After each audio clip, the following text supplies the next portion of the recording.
Hey, welcome back to the channel. Beautiful Tuesday. Yeah, Tuesday. Just after lunch, and decided to come for a walk, run. Knees bother me, but hey, we do what we can do, huh? Anyway, trying to keep up with those kilometers I've been doing at work here every day. Now that things at work have stopped. So anyway, I'm in an area of the forest, and this is a pretty good example of what you see behind me here in Switzerland. They have these cabins from each community, and this one's from the community just across the forest from me. It's called Sidei. And you can look at it above it there. Okay, altitude 780 meters, and this was made in 1949. Okay, so there's a little cabin here. You can come. They have picnic tables out here. You can, I think you can advance rent these places, you know, if you're having a party. A lot of people come here, especially in summertime, have wedding parties or birthday parties, this kind of stuff. And it's on the trail. It's not complete. You can drive up here in your car, actually. Park, it's kind of like that. Or park near it, excuse me for the sun. But what's another thing that's really interesting about this whole area is that, well, you gotta go toilet. There you go. You got one right there behind you. An outhouse. Anyway, just thought I would share this with you. I thought it was pretty nice, and I'll see you.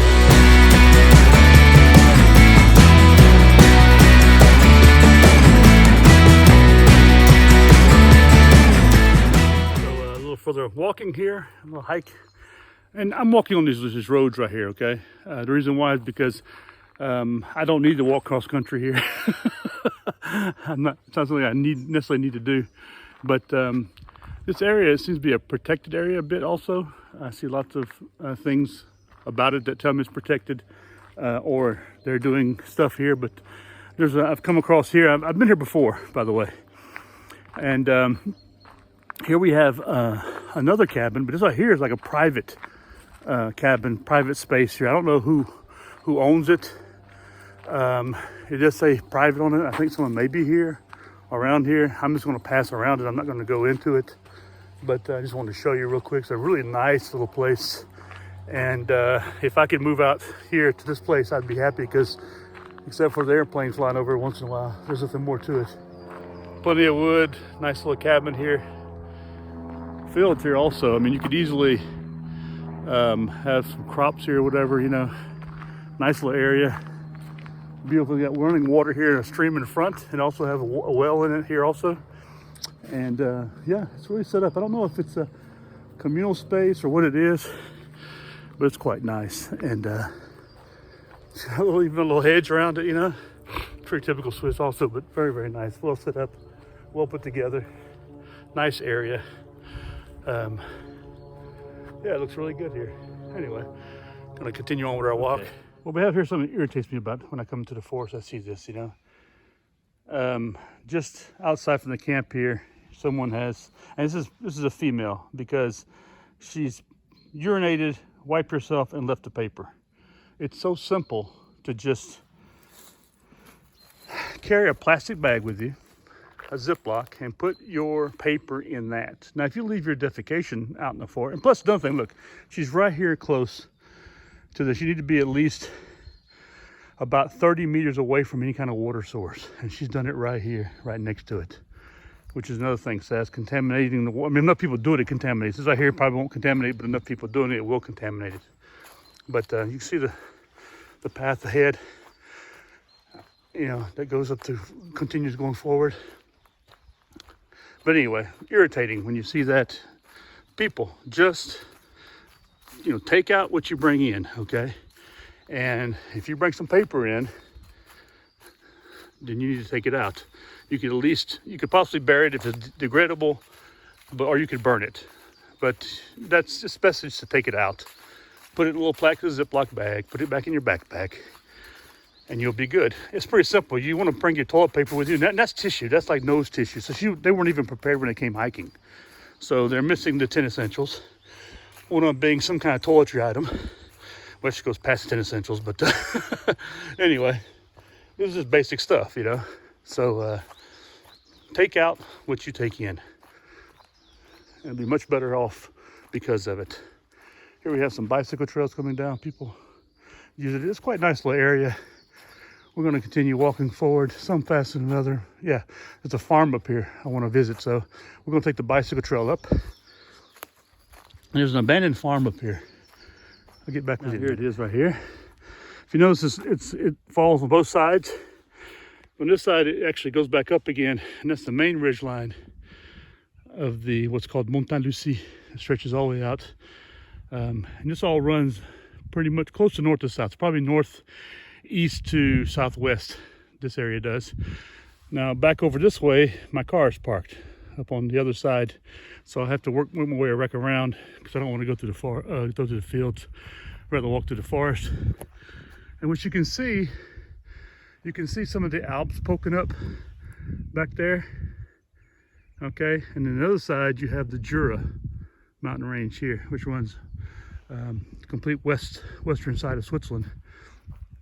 And it's a really nice trail there. You can see part of it over there, and you see a Doppler tower on top of there for the airport in Geneva and for Bern also.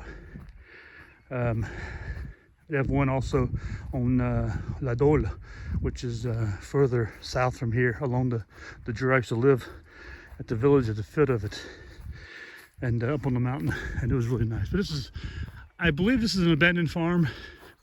It's still in use. I mean, they still bring animals up here, but I don't think anybody's living in it. I mean, you see windows that are broken out of it over there, sadly, but I think it's a nice farmhouse. It probably needs a lot of work done on it. It does have some solar on top of it up there, but it's pointing west, so it's picking up the end of the day, I guess, where it should be. It should need some solar pointing more south, east-south.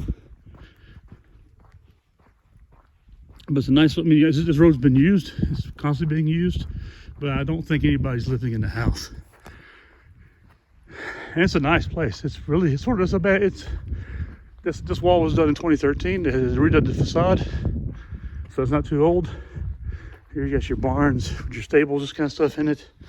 Very typical Swiss, the way it's built. Someone's put some work into it. It looks really nice. Every Swiss building has a code on it, like you see here. And I think it's right here. Horse. They were doing horse stuff here. So they were doing barrel racing and this kind of stuff from here. And I guess this was a horse farm primarily. Every building, like I said, has a number on it. This is for identification for the firemen at the address. More inside stuff right here.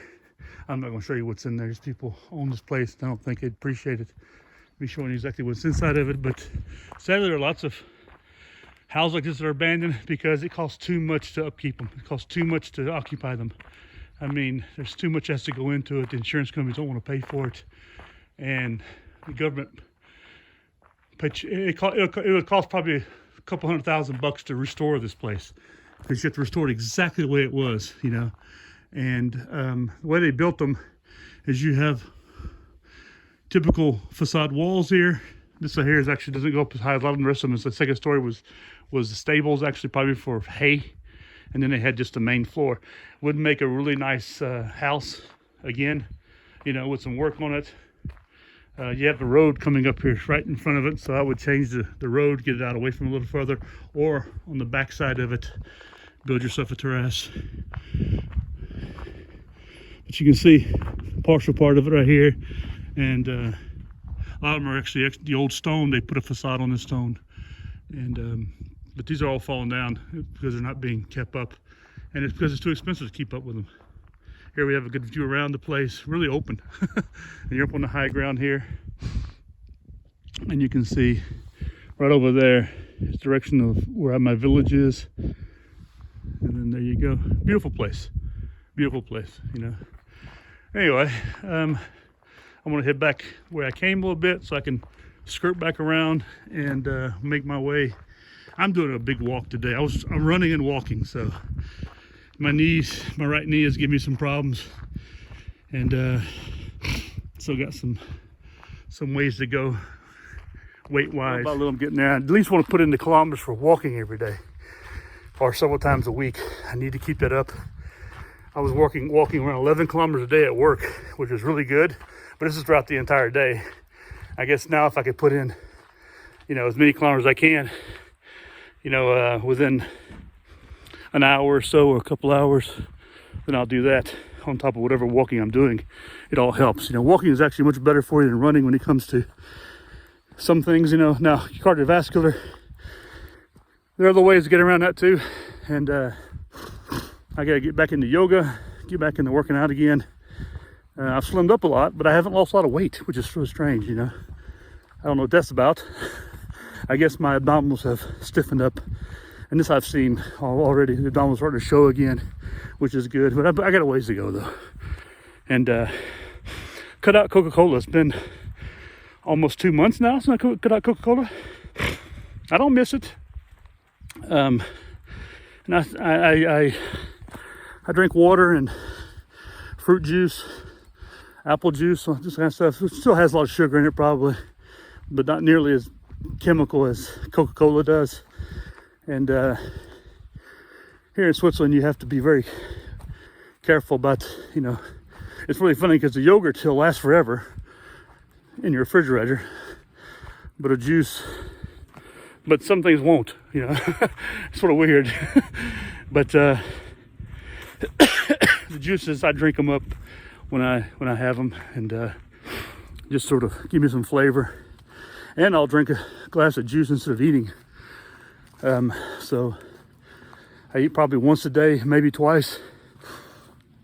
I spread out, I fast a bit also, like I haven't eaten since yesterday, and I haven't eaten yet today.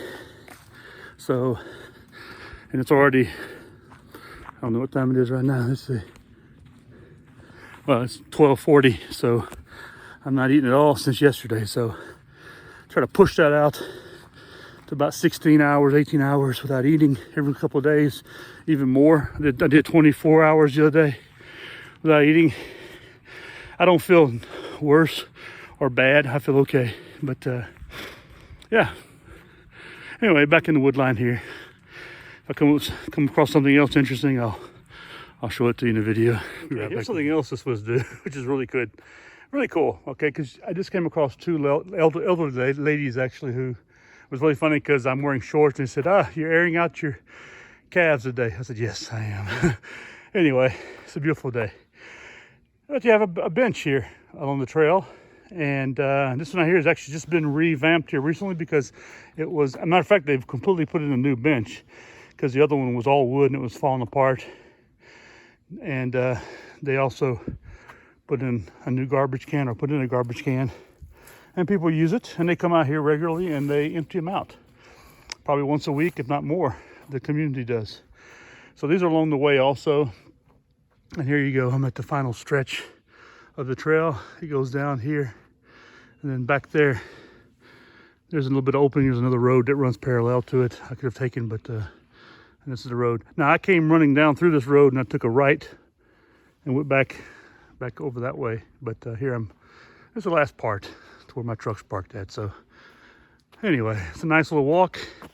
It's a beautiful area. It's a beautiful day. Really lucked out today with the weather. I have to start, you know, profiting more from this good weather that we have, because we have some rain coming in this weekend, I believe. And so we got to maximize the time out in nature, in the woods. I don't mind coming out here when it's bad weather either, but I really like the good weather too. The only problem is there's more people out here in the good weather. But today I've seen a grand total of 3 people. So not bad. One with a gentleman who was walking back up the trail I was walking down, and the other were 2 ladies walking back up the trail I was walking down. So there you go.